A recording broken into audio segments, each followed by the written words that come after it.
The HARC USA Tour made its first stop of the season at the Wilmot Speedway in Wisconsin, and on pole, not one of the American drivers, the Japanese driver of Takumi Hirano on point in their US debut. Hirano is a development driver for Freya and Sato Group, the owners of that 74, and hoping to make a splash in the American stock car scene. Not his wheelhouse, but going to give it a shot today, as to the inside, another non-statesman.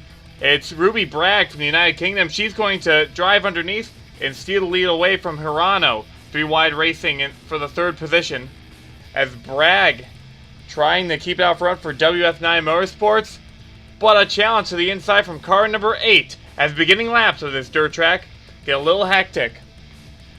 Nick Pericles out front. He won last year at Grand Terre, but not a great season for car number 8, the Fast Pro Shops machine. He's hoping to get a far better run this year. But to his inside, it's the number 34 lift machine of Jerry Guerra out of Texas. He's a rookie to the HARC competition, but a veteran in other racing series. He's going to take the lead in that very vibrantly painted number 34 machine. But just as he takes that lead, Alex Regau in car number 21 is going to steal it back. The New Yorker will get a chance to race in his home state later on in the schedule. But right now, impressing the fans out here in Wisconsin as he drives that number 21 machine. I believe that's the Tread Depot car. Out front. 3 wide battle for the third place position. I think that's Jeffrey Finguy in the 92 that's competing over there. He's a Michigan driver. He'll have a good 2 weeks, as we will be running in Michigan next week. Car number 18 of Nathan Ormond has already started to lose ground on the field after only about 10 laps of racing. Ormond is a former rally and endurance driver who's trying to get into the swing of things for stock car racing. His unsponsored number 18 started near the back, and he obviously has something wrong with that. I'm not sure if he's just not driving the corners correctly or if there's something wrong with that car. Either way, he's a little bit slow on the pace, not being able to catch the rest of the pack. Tyler Faber in car number 12, the Doritos machine, going to slide underneath Regau. Reverses at 21, makes it the 12 out front. Faber, been running since 2014, got a win last year in Vernon. He had a pretty mediocre season last year. He's hoping to really turn the tides and steal it away this time around. At that 12 is pacing the field, with main driver Joshua Michaels in the 03 stealing second away from Regau. Faber starting to pull out a little bit of a lead on the rest of the pack.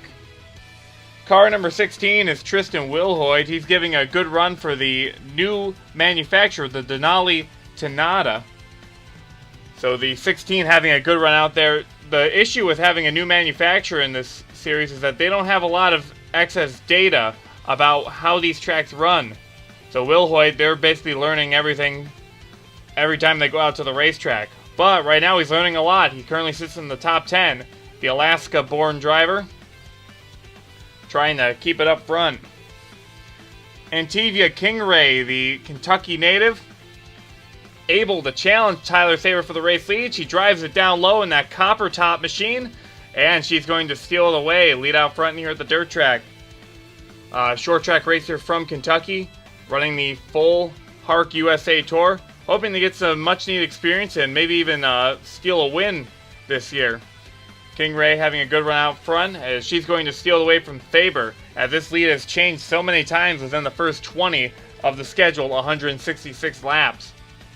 Kingray keeping it out front, as the 34 of Guerra still hanging on in third place.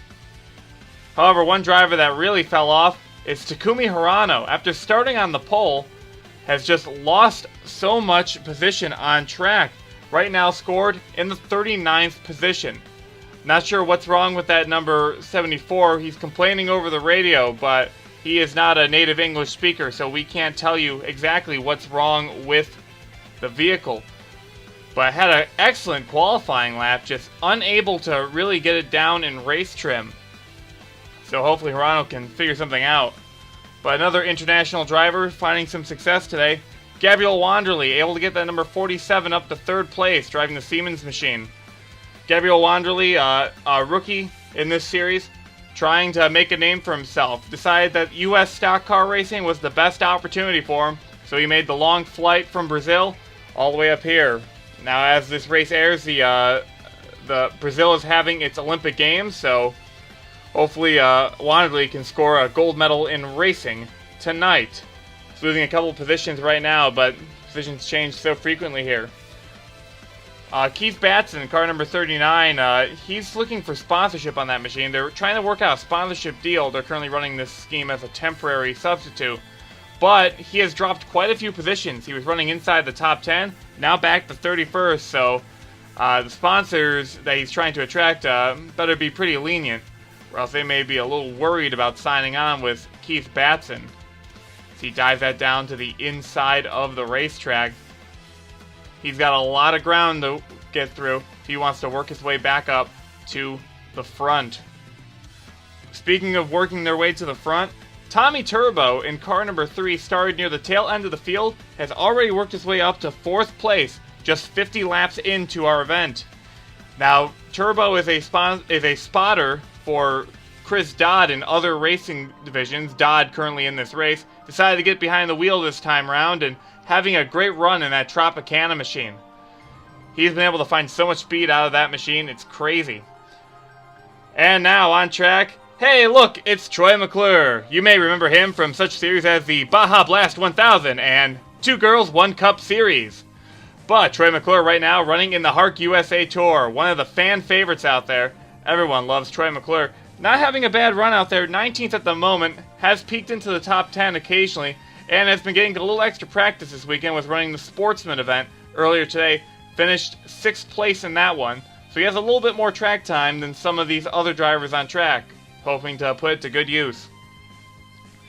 Car number 23 is closing in on lap traffic, and Tiva Kingray has led the most laps so far, as we're about 90 laps into our event. But there's Nathan Orman, still unable to gain ground on what looks to be the 57 of Jordan Bell. Kingray's worried that this lap traffic will slow her down and allow Matt McIntyre in the 0 to catch up. But right now, Kingray has run a clean race so far and has been very fast. She's hoping that she can weave through this lap traffic and that they don't give her much trouble, as Kingray looks to get a win in her first career start. But that lap traffic's keeping close pace with our leaders. Could be a bit of an issue for the 23. We have a battle for second place as Tommy Turbo trying to get around Matt McIntyre. McIntyre, a Indiana short track racer, a lot of experience under his belt, raced in a lot of different diverse racing series. But right now the Airhawks machine going to get passed by Tommy Turbo, who is used to scouting out the racetrack, not used to driving it as much. But Turbo's got a great car today. Kingray runs it wide on the racetrack, and that's going to allow the 3 to catch up a bit. Matt McIntyre trying to follow close behind, as Brian Fox in the 74 is also in the picture, running with the Alamo colors. Matt McIntyre hoping not to lose any ground, as Kingray will eventually collect the lap traffic. Nathan Orman would go a lap down, as Kingray goes underneath. Orman not giving much of a fuss for the leaders. Decided to be a grateful back marker. Now, it's, I believe it's, actually, that may be DJ Curtis in the 33. Yeah, that's DJ Curtis in the 33. Him and Bell have similar painted cars. Oh, we have caution out on the racetrack. Cars collected in the exit of turn 2. I believe that's William Brock that's smoking on the backstretch. They race it back to the caution, and I don't think Kingray wanted to see this. Restarts are usually hectic here at the Wilmot Speedway. So she's going to have to try and hold her ground against some very fast cars behind her.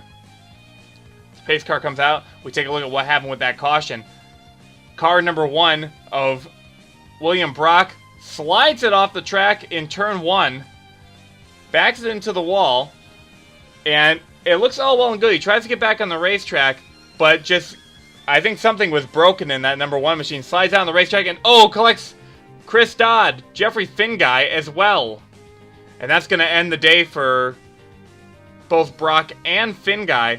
They both would pull behind the wall with terminal damage. But that wasn't all. We also had an incident coming to the caution. There's Brian Fox in the 74. he just loses it in turn 1 as well. And he's going to slide it into the fencing over there. And he would need a bit of a tow to get back onto the racetrack as he got stuck on that wall. Brian Fox finished runner-up in the sportsman event before this race. Lost to Timmy Vunkman, who is a local driver. We had our restart. As the lap traffic is going to push Antivia Kingray to the top of the racetrack, Tommy Turbo was able to get underneath in car number 3 and challenge for the lead. There's Brian Fox in the 74 as well. He's going to get by in that 74F as Turbo still battling underneath. Kingray trying to hold on, but the lap traffic is going to favor Tommy Turbo better. As Turbo will lead in his first career HARC USA start. Kingray stuck behind DJ Curtis, and you see a plethora of cars working their way up through the field. One of them is Sean Angel, car number 94, brings it 3 wide on the racetrack. Sean Angel you may recognize better for his commentary work. He is the full-time commentator for HARC Canada and the previous HARC seasons. Decided to get into the race car for his HARC series debut and is going to have a interesting flight schedule going back and forth between the US and Canada each weekend. Driving the Achievement Hunter number 94, he's having a great race today along with his teammate Shrimp Engritz, who's been running fairly well throughout the day. Nick Pericles, who was able to lead a couple laps early on, slides into second place past Zachary Fitzwater. Fitzwater, who struggled heavily last year in the HARC Tour, hoping for much better luck in his number 59 wins machine. Hopefully that amounts to some wins. But Nick Pericles, the driver representing Greece in his second season, trying to get his second victory. He's very close. He just has to get by that ultra-competitive number 3 of Tommy Turbo, who's dealing with the lap car of Brian Fox. Takumi Hirano, however, was unable to work his way up to the front. He is still struggling near the back and actually has lost a little bit more ground as Jordan Bell's able to get by in the 57. Takumi Hirano's saying that the car just is not handling the way it did in qualifying. Now, qualifying was during the day, so maybe they focused all their attention on their day setup and just not into their nighttime setup. Thank you for someone able to translate what he was relaying to his crew. But Takumi Hirano, not going to be the finish he was hoping for tonight. He's just going to have to try and round out the day with as good of a finish as possible. Jerry Guerra moves his way up in the second place in the number 34 machine. You can't miss that car on the racetrack. It's one of the most eccentric in the event. And here's something special. Jerry Guerra, with his sponsor Lyft, they're doing a special promotion. What he's been doing is the day before the race, he's actually going out and acting as a Lyft driver, going around taxiing people around. He said he hasn't gotten noticed yet. Maybe he's not a big enough deal yet in the racing world, but he said, hey, maybe someday. So if you're ever using a Lyft service in the areas of the racetracks that we're going to, be sure to look out to see if Jerry Guerra is one of them. As right now, he's getting that number 34, the mustachioed machine, up closer to Tommy Turbo. He could perhaps challenge him. Now, Chris Dodd, the team car to Tommy Turbo, not having as good of a day as his teammate. Chris Dodd got involved in that incident that caused the first caution of this race, and he's been way off the pace. He started to the inside near the front of the pack and has already been passed by all of the rest of the field, and now looks to be in contention to be a lapped car in the next couple of laps. So Chris Dodd just trying to turn laps, keep it on the racetrack. Dodd, also a rookie from Puerto Rico, who's trying to just get that car to the finish. Harry Saliba, car number 36, the Motec machine, having an excellent effort today. Started near the back and has worked his way up slowly to the front.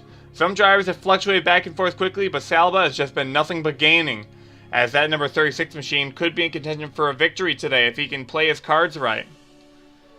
Saliba, driving for JB Motorsports, the Massachusetts native. He's going to be running in New England later on this year. Maybe he can impress the fans over there as well. Turbo's going to get to his teammate and put him a lap down. Chris Dodd going to let him by. They have a good friendship, those two. They've been working together for years, and Dodd's not going to jeopardize the chance that his teammate getting a victory today. Now, Tommy Turbo has 2 lap cars between he and Matt McIntyre in the 0. So Turbo looking in great shape as we're on lap 135 of 166. So he just needs to hold on for another 30 laps. See if he can keep this win in the bag. Those 2 lap cars are actually holding up on their own, especially Brian Fox, who has a lot of experience at the track this weekend. Antivia Kingeray lost a lot of ground on that restart, dropped outside the top 5, but has worked her way back up to 2nd place. She's had one of the best cars all day and has led the most laps, and I believe is guaranteed to get the most laps led bonus. But now she wants the ultimate prize. She wants to win the race. It's still possible for her to do, as Chris Dodd has dropped back after a couple laps, but she still has to circumnavigate Brian Fox and keep that also very powerful car of Matt McIntyre behind her. However, look at this. Brian Fox trying to make a pass on the leader. That could slow him down. McIntyre also trying to get by Kingeray in the 0 machine. So now the lead could be in jeopardy as Brian Fox racing the 3 machine with a lot of difficulty. You see Takumi Hirano, who's lost a lot of ground. He may go a lap down as well.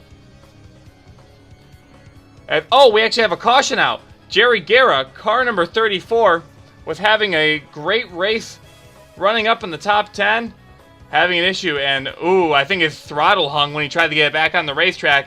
Unfortunate for him, and that's going to put the lift machine out of the race. He's going to have to maybe get back out on the streets early, do some taxiing. We have a restart on lap 156 because we're under 10 laps to go. We start single file, which is what Tommy Turbo wanted to see. He wanted that 74 of Fox behind him. As Turbo, good restart. Antivia Kingeray gets a great one to the inside as she tries to get by Matt McIntyre. Lap car Brian Fox not going to give the 23 much issue. Kingeray trying the challenge. Turbo not getting that same speed as he did in that last run. Kingeray really hit her marks this time round. She's going to get by on the inside line with a little help with Matt McIntyre. Going to keep the flow of traffic moving. Kingeray goes to the race lead with only a couple laps to go. But look at this, Matt McIntyre, car number 0, trying to make the pass underneath for the lead. Tommy Turbo still in the picture. It's a 3-man race as they try and work their way to the finish. Matt McIntyre going to steal the lead for the first time today. That's his first lap led. A lot of strong cars out front as Saliba tries to get into the picture in that number 36 machine. McClure and Fitzwater up in the top 10 as well. Grayson Acavito, car number 24, hit the pits with a flat tire coming to the green. He's going to end up losing a lap. So, unfortunate for Acavito in the 24. Didn't really have a standout race, but was hoping for something a little bit better. But Matt McIntyre, car number 0, able to hold off Antivia Kingeray, who lost a little bit of ground after dealing with the lap car of Acavito. McIntyre just needs to hold off Turbo for the final turns. And Matt McIntyre in car number 0, the Indiana native, gets to victory lane here at the Wilmot Speedway. Congratulations to car number 0. Had an excellent run today and is going to take the win here at the dirt oval of Wilmot Speedway. Matt McIntyre was your race winner, followed by Tommy Turbo, who had such a strong effort. Then he's going to get followed by Zachary Fitzwater and Shrimp Engritz, who came out of nowhere to finish 4th. Antivia Kingeray was in the 23, finishing the top 5. Batson, Angel, Saliba, Pericles, and Cody Smart, who we didn't talk about today, rounding out the top 10. Excellent run for that young man.